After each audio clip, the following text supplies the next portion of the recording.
Here in Britain, there's something of a mini-robot invasion. Just have a look at these. And this one really is a mini-robot. He's probably smaller than a size 5 chicken egg. But he doesn't half motor along with his clockwork engine inside there. He's got next to him here a rather bigger brother who's a little bit more manoeuvrable.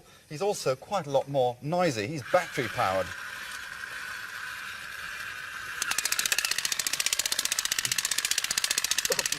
Stop. This robot's radio controlled and he always moves in the direction he's flashing, or in the direction that he's flashing his red light, so you can make him go wherever you want him to. You better stop you there, else you'll go over the edge. But this one is a mere midget compared with the one that Tina's manipulating. This one's inflatable, and so I'm keeping him well away from Jack and Jill's sharp claws in case he explodes. And like many other robots, he's extremely pricey, so I'm afraid he's way out of pocket money range. But as you can see, he's actually quite easy to control, and he's pretty quick on his feet too. In fact, the thing that amused me is that you can take the robot himself out of the little stand, and lo and behold... Oh, I have to switch it on again, hang on. Whoops, it shifts around on itself, which I think is very funny. I'll just switch him off again.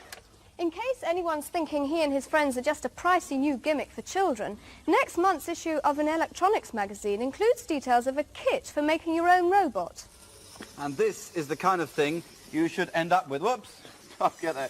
You should end up with if you can manage to sort out all those complicated integrated electronic circuits. It's a battery-driven model which has been made from a kit which you can get for no less than £40. But apart from being rich, I think you probably have to be a bit of an electronic wizard to sort this one out. But if you do, there's plenty of scope for improving on the basic model. You can add robot bodies to it and various control devices as well. The thing about He-Bot here, which is the name of this robot, is that when he meets an obstacle, he turns a right-angle turn. There we go. And he can do it on the back as well, because these little coat hanger bumpers are connected to his electronic brain and enable him to turn in 4 different directions. But, in fact, you wouldn't have to spend £40 on a kit like this, or even save up for a whole year to spend your money on a really flash ready-made robot. 15-year-old Blue Peter viewer Mark Farrington from Seaford in East Sussex has built his own electronically controlled robot for under £1. I'm sure you'll recognise who he is straight away. It's K-9, although I suppose this is more of a puppy K-9 because he's at least quarter of the size of the Doctor Who character. But you can see he moves forward very well indeed as long as you keep pressing the right button. And although he can't turn corners, he can move back in the direction that he's come from.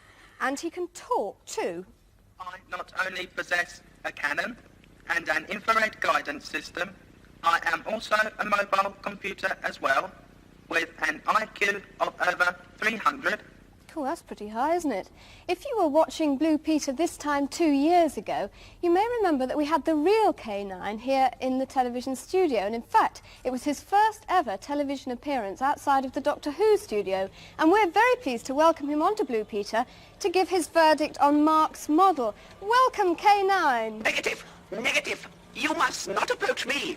I have offensive capability. No, look, hang on. I've had a word with Doctor Who and Romana, and I'm a friend. Affirmative. Radio contact with the Doctor confirms you are a friend. Well, that's a relief. Well, what do you think of Mark's model? Analytic probe necessary to confirm initial diagnosis. So, what do you think? An interesting humanoid attempt at miniaturization. I will not stun and destroy. I should hope not. I think it's very flattering to have a model made of yourself. Affirmative. A lot of your fans are very worried indeed, K-9. When are you going to be returning to Doctor Who? I rejoin the Doctor in 2 days' time. That's this Saturday. Affirmative. What will you be doing? Our destination is planet Chloris, where I must defend the Doctor against the wolf weeds. Cool, that sounds like a pretty tough assignment, and I wish you and the Doctor all the best of luck in your mission. And thank you for taking the time off to come into the Blue Peter studio. Thanks are unnecessary. Oh.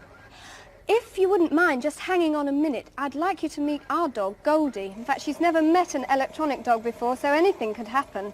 Come on then, Goldie. K-9, this is... Introductions are unnecessary.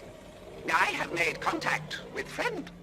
Actually, K-9, your little friend, doesn't really seem to want to have anything to do with you. She's so well trained, you see. Well, yes, and also you're not saying very much to her, K-9. Vocal communication is necessary only with humanoid species.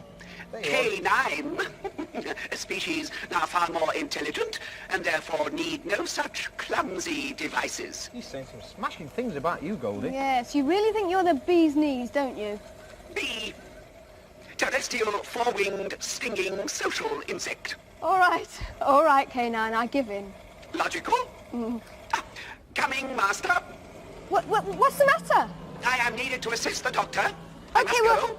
all right, bye. Give our regards to the doctor. Affirmative.